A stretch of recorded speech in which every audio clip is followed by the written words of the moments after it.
देखिए पिछला दिन जो बैंक निफ्टी था 12 तारीख साइडवेज था। ठीक है, 59,500 से नीचे था और कहीं ना कहीं 59,000 के ऊपर ही मार्केट रह गया था। सेलर्स यहाँ आए थे, बायर्स यहाँ आए थे। मार्केट में दोनों ही कुछ नंबर्स में थे, सेलर्स भी थे और बायर्स भी थे। मार्केट जो हुआ ये लगभग 350 पॉइंट्स गैप डाउन ओपन हुआ एक बड़े ग्रीन कैंडल के साथ। ठीक है, मार्केट अगर इधर कहीं ना कहीं 59,000 के आसपास ओपन होता और कोई रेड कैंडल बनाता तो हम लोग सेलिंग साइड में जरूर जाते। लेकिन मार्केट ने 59,000 के ऊपर ही एक अच्छा खासा ग्रीन कैंडल बना दिया।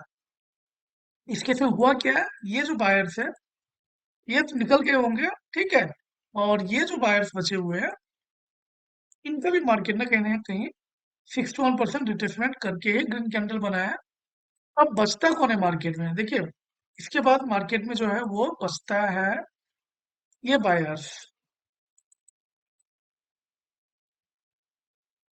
नीचे और कोई बायर्स है ही नहीं। ठीक है, तो मार्केट तो यहाँ से इतना ऊपर जाने के बाद डायरेक्टली तो नीचे नहीं आएगा इस तरह से। तो इसका चांसेस काफी कम है।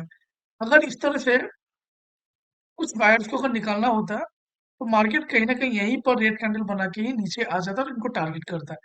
इतने ऊपर जाने के बाद तो वो डायरेक्टली इस तरह से नीचे नहीं आता है।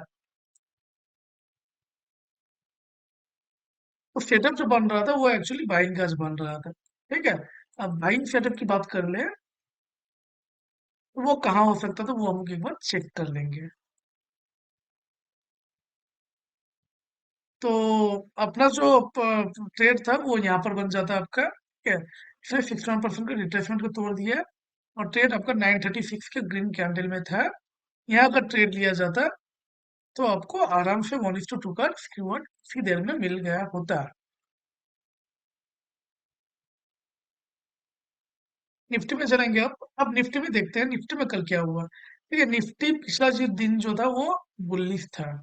ठीक है, यहाँ पे सेलर्स लोग आए होंगे लेकिन ये जो रिट्रेसमेंट में है ये सेलर्स निकल चुके होंगे। बचा कौन था, बचा था सिर्फ ये बायर्स। ठीक है, यहाँ से मार्केट यहाँ ऊपर गया हुआ था, ये बायर्स बचे हुए थे और यहाँ पर भी कुछ बायर्स ऐड हुए होंगे क्योंकि 26,000 का साइकोलॉजिकल जोन को मार्केट ने तोड़ा था। अब मार्केट 26,000 के साइकोलॉजिकल जोन के नीचे ही यहाँ ओपन हुआ है और होने के बाद प्रीवियस डे लो को भी तोड़ते हुए नीचे चला गया। अब यहाँ अगर हम लोग देखें तो यहाँ सेलिंग का ही पैटर्न बन रहा था। लेकिन देखने वाली बात है नीचे कोई बायर्स है या नहीं है। अगर हम गौर से देखें तो काफी नीचे बायर्स है। अब मार्केट जा तो सकता है इनको हिट करके, इनका स्टॉप लॉस को हिट करके मार्केट डायरेक्टली नीचे जाएगा। ऐसा हो सकता है लेकिन याद रखना महीने में ऐसे एक दिन या 2 दिन होता है, इससे ज्यादा नहीं होता है।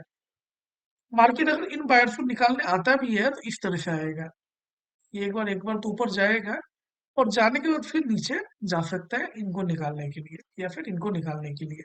इसके बाद ये बायर्स के बाद इनको निकालने के लिए। तो कुल मिला के यहाँ से जो मार्केट ऊपर गया तो कहीं ना कहीं यहाँ एक बाइंग का सेटअप बन जाता है। अब अगर हम लोग बाइंग सेटअप खोजे तो निफ्टी ने कोई भी बाइंग सेटअप हमें नहीं दिया पैटर्न के मुताबिक क्योंकि मार्केट 61% को टच किया ही नहीं है।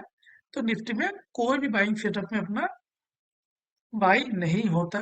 ठीक है, मार्केट हमें अपॉर्चुनिटी दिया नहीं और मार्केट जियो का तियो ऊपर चला गया।